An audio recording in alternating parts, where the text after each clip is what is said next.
La iglesia, Camino de Oración, tiene como propósito que cada persona tenga una relación con Dios y con los demás integrantes de nuestra iglesia. Para facilitar este propósito, en cada uno de nosotros cuenta con grupos de crecimiento, que son grupos pequeños que se reúnen de manera semanal, de forma virtual o presencial, en la cual se tienen momentos de cantar a Dios entre amigos, oración por nuestras peticiones personales, aprender de la palabra de Dios y tener un tiempo de compartir, entre otras cosas más. Estos grupos promoverán relaciones saludables, tiempos de consejería, avivar nuestra espiritualidad.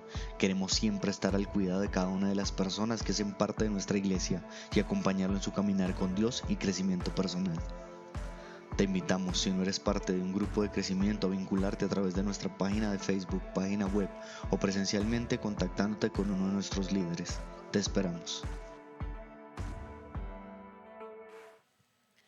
Hola a todos, bienvenidos nuevamente a nuestros miércoles de edificación, miércoles donde compartimos la palabra del Señor, alabamos a nuestro Dios y les damos la bienvenida. Como les dije ahorita, nos alegra muchísimo que hayas decidido hoy conectarte con nosotros, aprender más de la palabra de Dios y sobre todo que dispongas tu corazón para lo que Dios te quiere enseñar. Hay una parábola en la que Jesús nos enseñó, en la que habla de una semilla y habla de los diferentes espacios de tierra donde cayó. Pero yo siempre me quedo con una, y es lo que deseo que hoy pueda ser tu corazón, y es esa semilla que cayó en un buen terreno, en una buena tierra, que nada ni nadie te robe la bendición, y que la palabra que hoy recibas, que va a ser enseñada para que podamos ser edificados todos, realmente la pongas en práctica en tu vida, puedas vivirla y, volviendo a la parábola, pueda dar un buen fruto para que puedas crecer en tu relación con el Señor. Así que vamos a orar, vamos a entregar ese tiempo al Señor. No hay una mejor manera de hacerlo. Entonces acompáñame por favor ahí donde estás, cierra tus ojos. Amado Señor, Espíritu Santo, gracias por esta oportunidad que nos das nuevamente de estar en tu presencia, Señor, de estar juntos, de estar reunidos, Señor, para escuchar tu palabra, para conocerte más. Te pedimos, Espíritu Santo de Dios, que dirijas todo, que dirijas cada momento, cada oración, cada palabra, que seas tú hablando a través de mí, que no sea yo en sabiduría humana, Señor, impartiendo la palabra que tú tienes para tu pueblo, sino que sea tu presencia, Señor, dirigiéndome, Señor, y hablando a cada persona que está viendo este tiempo, Señor, y que pueda recibir lo que tú tienes para ellos. Te consagramos este espacio en el nombre de Jesús. Amén y amén. Y bueno, sabes que nos encanta comenzar estos tiempos del Señor, para el Señor, con alabanza. Así que disponte, cántasela al Señor. Recuerda que la alabanza es un arma de guerra espiritual, pero también es una posibilidad de decirle al Señor todo lo que tú quieres darle. Así que te invito a que por favor me acompañes en este tiempo de alabanza.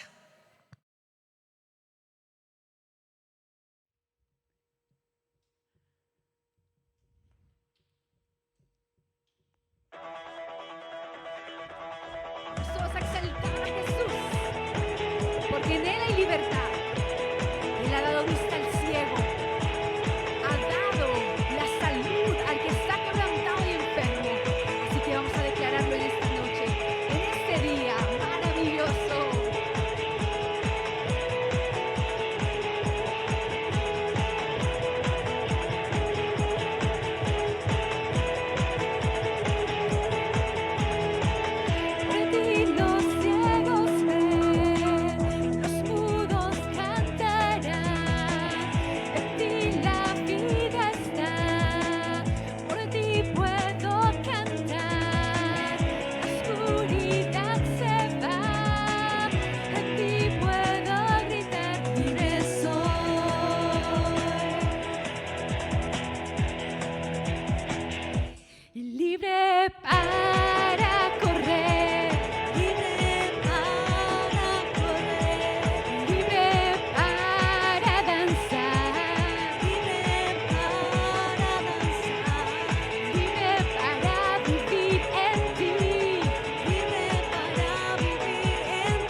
vida.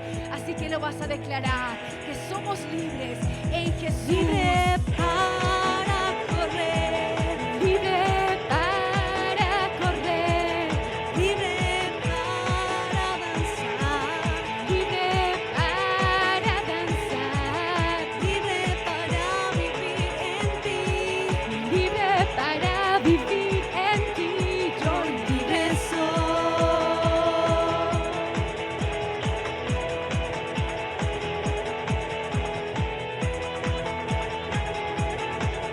Sí, Señor.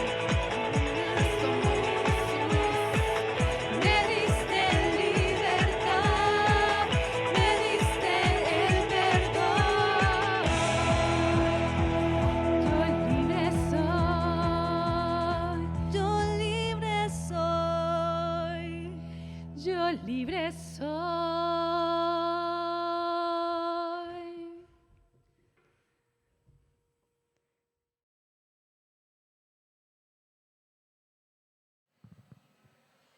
Qué bendición ese tiempo de adoración al Señor. Espero que lo hayas disfrutado y que haya preparado tu corazón. Ahora vamos al plato fuerte. A mí siempre me encanta usar estas analogías. Ya con la alabanza tuvimos la entrada. Ahora vamos con el plato fuerte. Y desde los 2 miércoles anteriores empezamos a estudiar los salmos. Ya vimos el Salmo 1, el Salmo 2. Hoy vamos a estar en el Salmo 3. Te pido que por favor tomes tu Biblia, la tengas ahí a la mano, porque quiero que leamos el Salmo. Tiene solamente 8 versículos y es importante para el desarrollo que vamos a tener del tema que puedas tú también leerlo y tenerlo ahí a la mano. Acompáñame por favor, Salmo 3. Dice el título, Salmo de David. Te lo voy a leer en versión Reina Valera del 60. A veces los títulos cambian, de hecho no son fijos en la Biblia, no hacen parte de los escritos originales, pero nos dan una idea muy chévere de lo que habla los capítulos de la Biblia. Este se llama Salmo de David en esta versión, acerca de cuando huía de su hijo Absalón. Entonces vamos a leerlo primero y luego te cuento qué fue lo que pasó con su hijo Absalón.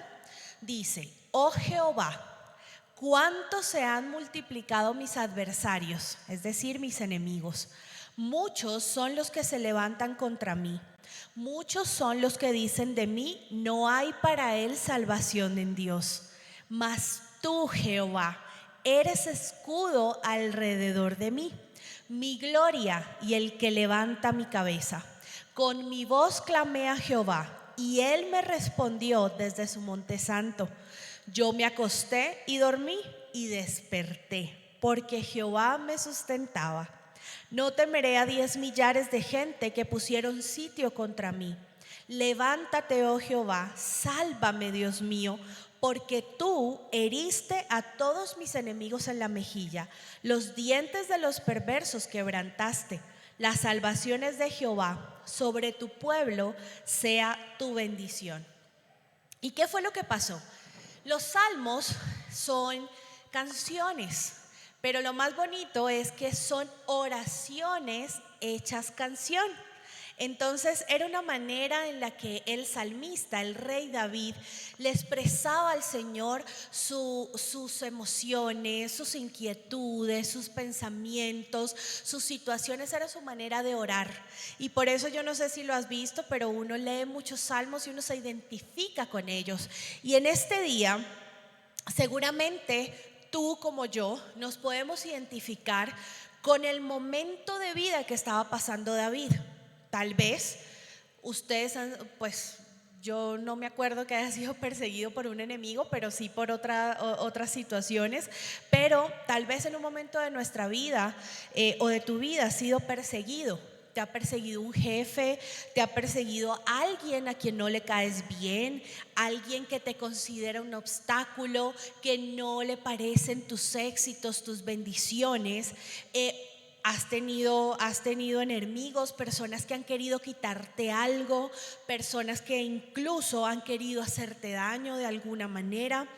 O si nada de esto tú te identificas, si con nada de esto tú te identificas, sí seguramente has pasado por momentos difíciles como el rey David en este momento en el que te sientes como que toda la situación difícil que estás viviendo, uno dice, pero es que me cayeron todas de una. Esto parece la roya. Esto, mejor dicho, es una tras otra. Entonces el problema financiero, después se me enferma el hijo, me enfermo yo, me echan del trabajo, tengo una mala relación con mi hijo, con mis papás, con mi esposo.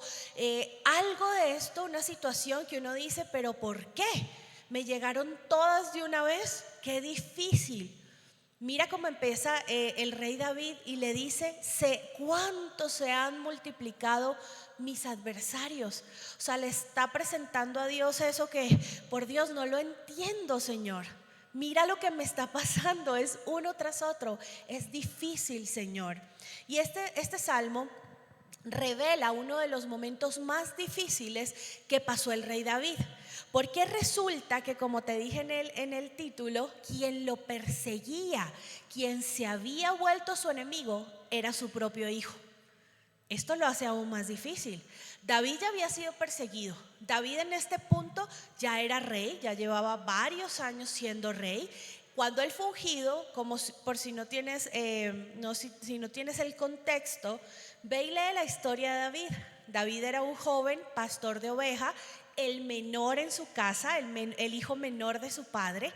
Y cuando Dios decide ungirlo como rey, ya había un rey en Israel que era Saúl, pero Saúl no hizo la voluntad de Dios. Entonces Dios nombra a un nuevo rey que es David, es ungido, pero Saúl lo empieza a perseguir para matarlo. Y este proceso dura muchos años, David huyendo, y cuando luego ya es rey, Saúl no lo mató claramente, cuando ya luego es rey oficialmente, pues era un rey de guerra, era un rey que iba a la guerra, era un rey que peleaba, era un rey que tenía enemigos. Así que esto no era nuevo para él. Lo que lo hace tan diferente y tan difícil era de quién venía el ataque, quién se había vuelto su enemigo, y era uno de sus hijos que se llamaba Absalón. Resulta que todo esto empezó, para contextualizarte, porque Absalón era hijo de la misma mamá con una chica, con Tamar. Y él tenía medios hermanos. David tenía varias esposas, tenía concubinas, pero en sus esposas, que eran como las oficiales, sus hijos oficiales, por decirlo así, pues él tenía con varias esposas. Absalón y Tamar eran hijos de la misma mamá, y ellos tenían un medio hermano que se llamaba Amnón. Y Amnón le encantaba a Tamar.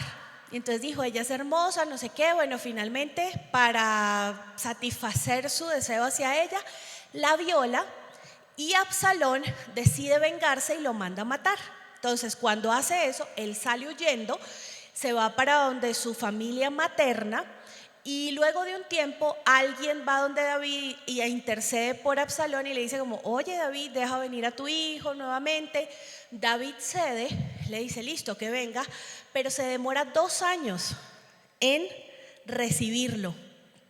Y esto genera un montón de emociones en Absalón que afectaron su relación con su papá. Y también Amnón, ¿se acuerdan? El que mató, él era como el primero en la línea de sucesión, el primogénito.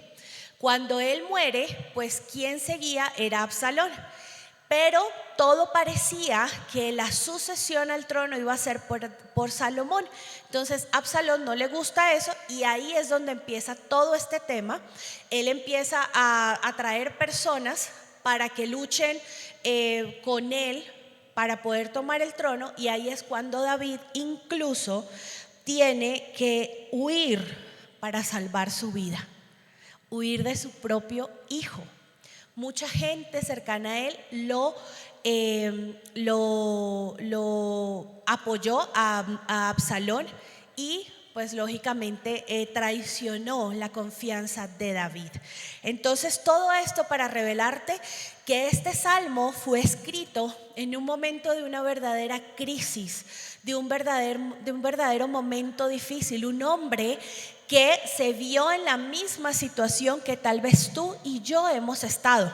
Entonces, aquí es donde empieza lo que nosotros podemos aprender de un hombre que conocía a Dios y tenía una relación con Él. De ahí es donde nosotros vamos a sacar hoy esa enseñanza tan linda que el Señor tiene por nosotros. Entonces, vemos que este salmo muestra al Señor una súplica en medio de un momento de crisis, pero no es cualquier súplica, es una súplica con confianza. Una súplica donde el salmista le dice al Señor, míralo ahí en el versículo 3, le dice: mas tú, Jehová, eres escudo alrededor de mí. ¿Usted cuándo ha visto un soldado con un escudo que lo rodee? Nunca. Pero fíjese que así veía y sabía David que era Dios para él. No un simple escudo como el escudo del Capitán América, así que uno lo pone y como que me cubro la parte donde me van a golpear, donde me van a enviar esa flecha. No, es un escudo que te cuida por todos los lados, así que estás completamente seguro. Qué bonito, ¿verdad? Momento de crisis, pero con plena confianza. Es un momento en el que, a pesar de que él empieza el salmo diciéndole al Señor que sus enemigos se habían multiplicado, o sea, no era solo el hijo, era gente que se adhería a esa causa de traición y de maldad de su hijo, ¿sabes? Y por eso te pregunto yo, hoy te voy a hacer varias preguntas en la medida que vamos viendo este versículo, y es: ¿a quién acudes en tiempos de crisis? ¿Sabes a quién hacerlo? ¿Sabes a quién acudir en tiempos de crisis? ¿Acudes a alguien? Pero voy a ser más específica: ¿acudes a Dios? Todo esto nos tiene que llevar al Señor. Continuemos, volvamos al versículo 2. Dice en el versículo 2, el rey David dice: muchos son los que dicen de mí. Entonces, muchos son los que cuando estamos en tiempos de dificultad, de crisis, hablan. Te dicen qué hacer, te cuestionan, te juzgan, te señalan, te critican. Mira lo que le pasó a Job. Job, cuando entró en su crisis, vinieron 3 amigos a sentarse con él, a empezar a escarbarle, a ver de dónde había venido su crisis, él qué había hecho, qué maldad, qué pecado no había confesado y por eso le vino todo encima. O vienen, te critican, te señalan porque confías en Dios, eso no sirve confiar en Él, eso de ir a la iglesia, mire cómo está, y tú mal, en crisis. Entonces eso no ayuda mucho, y David nos deja de ver que a él le pasó. Entonces lo importante es que en el caso de David, esta situación, esta crisis, sí hacía parte de una consecuencia. Ya no era que él estuviera en pecado, pero él pecó. Él tuvo un pecado muy grande, muchos seguramente, pero nos deja ver que él tuvo un pecado muy grande con Betsabé cuando pecó con ella. Puedes ir a la Biblia, a la parte de Samuel y leerlo. Y él tuvo un pecado, él pecó con ella, y esto hace parte de las consecuencias. Ya él había restaurado su relación con Dios, él se había arrepentido de su pecado, había cambiado y había restaurado su relación con Dios. Así que él por eso le oraba al Señor con confianza, porque él ya había pedido perdón y él ya había sido perdonado y había recibido ese perdón. Así que aquí va mi segunda pregunta: ¿cómo está tu relación con Dios? ¿Hay algo por lo que debas arrepentirte? ¿Has buscado restaurar tu relación con Dios? Analízalo para que sigamos mirando. Seguimos. Como la relación de David ya estaba restaurada con el Señor, él sabía que podía confiar en Dios, que lo podía buscar, que aunque pareciera que esta situación era de derrota, que no había nada que hacer, porque acuérdate que él le dice al Señor que sus enemigos se han multiplicado, él no duda en buscar a Dios y él hace un clamor a Dios. Acuérdate en el versículo 3, un clamor a Dios como su escudo que lo protege, como su protector. Y aparte dice que el Señor es el que levanta su cabeza, es decir, el Dios que lo lleva en victoria. Sin importar lo que está viviendo, él sabía que en vez de estar deprimido y con la cabeza abajo y todo meditabundo y triste y pobrecito yo, que esto solo me pasa a mí, que así nací yo, que es que estoy salado, que estoy de malas, no. Él tomó una decisión. Él sabía en qué crisis estaba y acuérdate que así empieza, orándole al Señor y le dice: Señor, mira lo que me está pasando. No son 1, ni 2, ni 3, son muchos, se multiplican. Pero ¿sabes? Le dice: Señor, yo busco refugio en ti, tú me proteges, tú eres mi refugio seguro. Así que va mi tercera, sí, va mi tercera pregunta para ti. ¿En quién está tu confianza? ¿Quién te protege? ¿A quién buscas en momentos de crisis y de dificultad? Síguelo pensando, síguelo analizando. Ahorita te las voy a hacer todas. Vamos a los versículos 5 y 6. Podemos ver que David no solamente buscó refugio, sino que después de buscar ese refugio, decirle: yo confío en ti, yo espero en ti, descansó en Dios. Y fíjate que cuando estamos en momentos de dificultad, de crisis, de problemas, de incertidumbre, de preocupación, de angustia, de dolor, ¿qué es una de las áreas de nuestra vida que se afecta? El sueño. Es difícil. Puede que tú digas: tengo que descansar, y te acuestas a dormir, pero no concilias sueño. O de esos que uno medio cierra los ojos y uno toda la noche pensó y uno se levanta como si no hubiera dormido. ¿Te ha pasado? A mí sí. Pero mira lo bonito que dice David. Dice que él no solamente fue y se acostó. Dice: me acosté, versículo 5, dormí y me desperté porque Jehová me sustentaba. Así que esto que muestra que él en su época de crisis, no cualquier crisis, él descansó en Dios. Pudo dormir, ¿sabes? Porque su experiencia con Dios, de su caminar anterior con Dios, le permitía tener fe en Él, en su cuidado, en su protección, en su amor, en su voluntad, en que no estaba solo. Y aunque fueran muchos los enemigos, esos enemigos no eran mayor que el Dios en el que él había creído. ¿Ves lo emocionante, lo retante que es para ti y para mí leer este salmo con entendimiento? Pero no te quedes ahí, vamos a aprender. Así que aquí va mi cuarta pregunta. ¿Tú puedes en tiempos de crisis descansar en el cuidado y la protección de Dios? Al punto de dormir como un bebé, como dice uno coloquialmente, que hemos dormido, dormí como un bebé es profundamente. ¿Lo has podido hacer? Si no, la idea es que a partir de hoy puedas hacerlo, sabiendo en el Dios en el quien confías. Si bien David confiaba y descansaba en la protección de Dios, en el versículo 7, él le dice al Señor: levántate, oh Jehová, y sálvame, Dios mío. Así que él en este punto le hace al Señor una oración específica. A veces nos quedamos: ay Señor, haz algo, ay Señor, mueve tu mano. No, Señor, necesito que me des sabiduría para tomar decisión. Necesito que me muestres qué hacer. Necesito, Señor, que guíes mis pasos. Necesito, Señor, tu paz. Dile al Señor específicamente qué necesitas y quieres de Dios. No se te olvide, me encanta siempre estar nombrando una parte de la Biblia que dice que a veces pedimos y no recibimos porque pedimos mal, pedimos para nuestros propios deleites. Cuida que tu oración no sea una oración vengativa, una oración que busque un beneficio particular propio y maltrate al otro, así sea tu enemigo. ¿Listo? Entonces dile al Señor específicamente. Y esa es mi pregunta para ti: ¿estás orando de manera específica?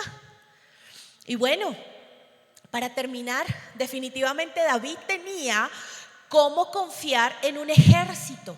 Él era el rey. Había gente que lo había seguido, así que él tenía gente con la cual podía irse a la guerra con su hijo Absalón y derrotarlo, ¿sabes? Pero en vez de eso, él tomó una mejor decisión, y su decisión fue depender de la misericordia, del amor, del cuidado de su Dios. ¿Y sabes por qué lo hizo? Porque él estaba en paz con cualquier resultado que tuviera esta crisis en su vida. ¿Sabes? Por lo que te decía ahorita, porque él sabía y tenía claro que iban a prevalecer. O sea, que iban a hacerlo, lo que se iba a cumplir no era lo que quisieran sus enemigos, sino lo que quisiera Dios para su vida, sus propósitos, su voluntad y sus planes para David. Él descansó en eso. Así que David nos recuerda que aunque parece que todo a nuestro alrededor está en nuestra contra, Dios es el único que siempre va a estar contigo y va a estar conmigo. Así que en momentos de prueba y de dificultad es que, como David, podemos encontrar en Dios seguridad, descanso, gozo, liberación. Pero te lo quiero resumir con una sola palabra: esperanza. Dios es el Dios de nuestra esperanza, es el Dios de tu esperanza y de la mía, ¿sabes? Y esperanza es el anhelo o el deseo de tener algo. Pero esa esperanza puesta en Dios es una esperanza que tiene que ir acompañada de confianza, porque no estás confiando en cualquiera, porque estamos confiando en Dios, el que todo lo puede y el que nada ni nadie puede irse en contra de sus propósitos y su voluntad para tu vida. Así que para un hijo de Dios, la esperanza no es solo una expectativa o un deseo ahí como vano y ahí a ver si me puedo pegar de algo. No, es una esperanza que se convierte en un acto fundamental junto con la fe y el amor. Y eso te permite estar tranquilo, confiado y en paz, y poder, como David, acostarte, dormir y levantarte sabiendo que el Señor te sustenta y confía en ti. Así que bueno, te invito a que hoy te hagas esas preguntas, mires en quién confías, mires en quién te refugias, a quién acudes en tiempos de crisis, que te verifiques cómo está tu relación con el Señor, te arrepientas de algún pecado que necesites arrepentirte, restaures tu relación con el Señor, pongas tu confianza en Él, le ores de manera específica y el Señor se convierta en tu esperanza en todo tiempo, pero sobre todo en esos momentos de crisis, en esos momentos de dificultad, que a veces parece que no tuviéramos esperanza, no hubiera salida, pero el Señor es tu esperanza y es mi esperanza. Vamos a orar. Amado Jesús, gracias porque nos das palabra de ánimo, palabra de fortaleza, incluso palabra de exhortación, Señor, llevándonos siempre a buscarte, llevándonos siempre a ti, llevándonos siempre a tu presencia, Señor, porque en ti, Señor, es donde podemos estar seguros, confiados, protegidos, descansar, encontrar gozo, alegría, Señor, y encontrar propósito para cualquier cosa que estemos viviendo. Fortalece a cada persona que está en momentos de dificultad, de prueba, Señor, y muéstrales que tú, Señor, eres ese refugio seguro y escudo alrededor nuestro, Señor, que tu amor nos inunda y tu amor es más grande y suficiente para que nuestra vida tenga sentido y propósito. Gracias, en el nombre de Jesús, amén. Te bendigo y te deseo que realmente esta palabra del Señor la puedas empezar a vivir. Dios te bendiga, buenas noches.